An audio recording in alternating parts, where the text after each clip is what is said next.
My mother-in-law Beth cries out, clutching her stomach. The paramedics soon arrive and carries Beth on a stretcher. Is she your daughter? Can you come with us? Beth then looks at me with a pained look on her face as she clutches her stomach. She's just my son's wife. She's not my daughter. Beth corrects them, even though she looks like she's in real pain. Excuse me, ma'am. But she is your relative, isn't she? Will you just come with us? The paramedic asks me that question. I give Beth a cold glare and said this. I will not accompany her to the hospital. My name is Carla. I am a 27-year-old housewife. My husband Leon and I have been married for 3 years. My husband and I met at a mixer hosted by our mutual friend. He is a very cheerful person who speaks to everyone without any hesitation, and I thought he was a kind and nice person. Compared to him, I'm rather boring and shy, so I admire people like him. I was sure that he wouldn't even consider me as someone he'd want to get close to seriously, but to my surprise, he began to approach me. Carla, are you interested in camping? Camping? I've only been to it once when I was a student. I see. I like camping a lot, so why don't some of us go camping together next time? I'd love to go camping with you. At first, we went camping with about 4 people, and then I started talking to him about various things, and we grew closer. He started actively asking me out to dinner and on dates, and we started to go out. Then about 2 years into our relationship, he proposed to me, and I was to marry him. I was very happy, and I was at the height of my happiness. We then went to greet his parents to inform them about our marriage. My impression of his in-laws was good. My father-in-law, Walter, was bright and kind, just like him. My mother-in-law, Beth, was more of a quiet type, and although she was smiling the whole time, she did not speak much. So I mistakenly thought that she was a similar type to me, felt close to her. I realized that I was wrong when I visited my in-laws at a family party. As soon as Beth saw me, she looked at me coldly and said, "Hurry up and come to the kitchen and help me."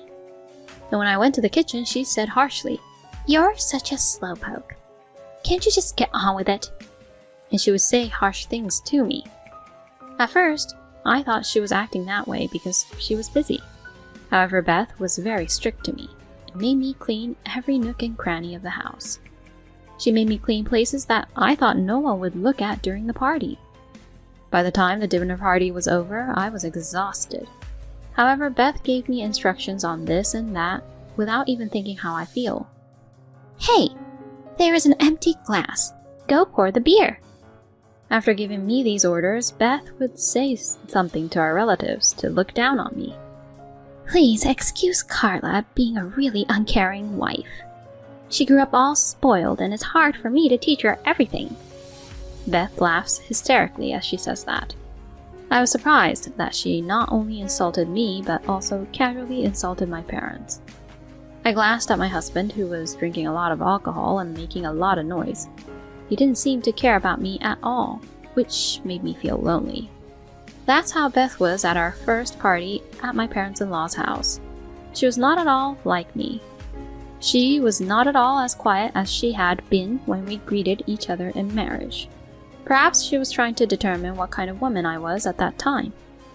"Carla, I am sorry for giving you a hard time." It was Walter who said this to me as I was going back and forth between the kitchen and the living room. "My wife has a big attitude like that, and she's a bit of a brat. Leon is our only son, and we had him pretty late, and we spoiled him a bit. I may have caused a little trouble for you, even though you're his wife." Walter says so and apologized to me. "It's not a trouble for me." I said so because I felt bad for Walter. But at that time, I didn't really feel that it was a trouble for me at all. I often hear stories about mother-in-laws who are strict with their daughter-in-laws, and I also hear that some husbands are not very cooperative. Besides, my husband is kind when we are home alone, and he shares the household chores with me. So I wasn't that unsatisfied. "Thank you for saying so. I look forward to seeing you again." It was nice to see you too. It was also significant that Walter was kind to me in that way. Beth might have a big attitude only at a party like this. I was surprised by this time, but I still thought that I shouldn't assume Beth or my husband to be who they were. After that, I went back to my normal life. My husband is the same as usual. He helps me with housework and he is kind and cheerful. My husband was not the type to go back to his parents' house that often.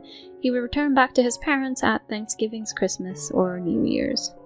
So for about a year after we got married, I hardly had anything to do with Beth. However, that situation changed when Walter was seriously injured in an accident and needed nursing care. We were asked by Beth to move in with her. Carla, my mom said that, and I'm worried about my dad too, so please, can we live with them? My husband begged me. I was surprised because my husband had never asked me that seriously. Walter's condition must not be good. I was also worried about Walter. That is why I agreed to move in with them. But I didn't think it would be the biggest mistake of my life. We moved into my parents-in-law's house and started living together. Then Beth said to us kindly, "Thank you for coming and taking care of us from now on," she said kindly. Just as I was thinking that Beth's attitude was normal, she said to me, "Well then, I want you to do some housework for me right away." Excuse me? What? You're the wife who married into this house, so it's natural for you to do the housework, isn't it? I want you to vacuum and wipe the floor as soon as possible. What are you doing? Hurry up and move. Oh, okay. Beth treated me like a slave right after we started living together, and I became worried about my future at once. Beth was not behaving like this because she was busy with family party, but because she has always been like that. Since then, Beth has been pushing me to do all the housework. I work full-time, so I cannot do housework during the day, but Beth complained and forced me to do an unbelievable amount of housework after I came home from work. When I come home from work, I wash the dishes Beth has eaten for lunch, and then I cook dinner and clean the bath and prepare the bath for her, and also clean up the rooms and the toilet as well. And in the morning, I have to make breakfast in the morning, and Beth even forces me to make my husband's lunch. Don't make Leon eat something that is bad for his health, like a pre-made meal. She would get angry at me, so I would have to get up early in the morning and cook every day, whipping my tired body into shape. As I continued such a life, my body reached its limits, and the quality of my housework and my work began to get worse. You slowpoke! You're so slow at anything you do. You really are useless. Beth would abuse me like that. I became more and more exhausted, both physically and mentally. But the saddest thing for me was that my husband did not say anything to me when he saw me in such a situation. On the contrary, since we started living together, my husband did nothing to help around the house. If my husband had helped me with the housework, like he had in the past, it would have made things a little easier for me. But well, if my husband tried to do the housework, Beth might stop him and not let him do it. Still, I wanted him to at least show me that he was willing to support me. I had no choice but to quit my job because it became too difficult for me to balance housework and work, and I didn't think my body could take it any longer. Beth had always grumbled to me about women working in an office, so I decided to quit. I didn't like the idea of being with Beth during the day, but I had no choice considering the burden on my own body. However, my burden did not decrease. In addition to the housework, Beth also forced me to take care of Walter. Then, please take care of the rest. With that, Beth went out of town for shopping and lunch. I couldn't leave Walter alone, so I did my best to take care of him while doing the housework. Carla, I am so sorry. I didn't think she was that insane and helpless. Walter didn't think that Beth would force me to take care of him, and he was quite shocked. I mean, they were a married couple. It would be natural for him to feel sad if he was treated like that by his own wife.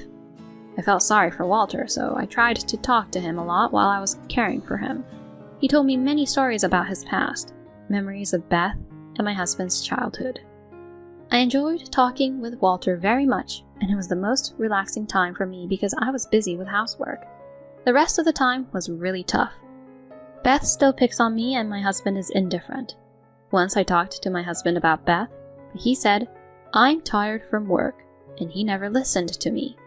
He was not kind to me anymore, and like Beth, he complained and ordered me to do housework and other chores.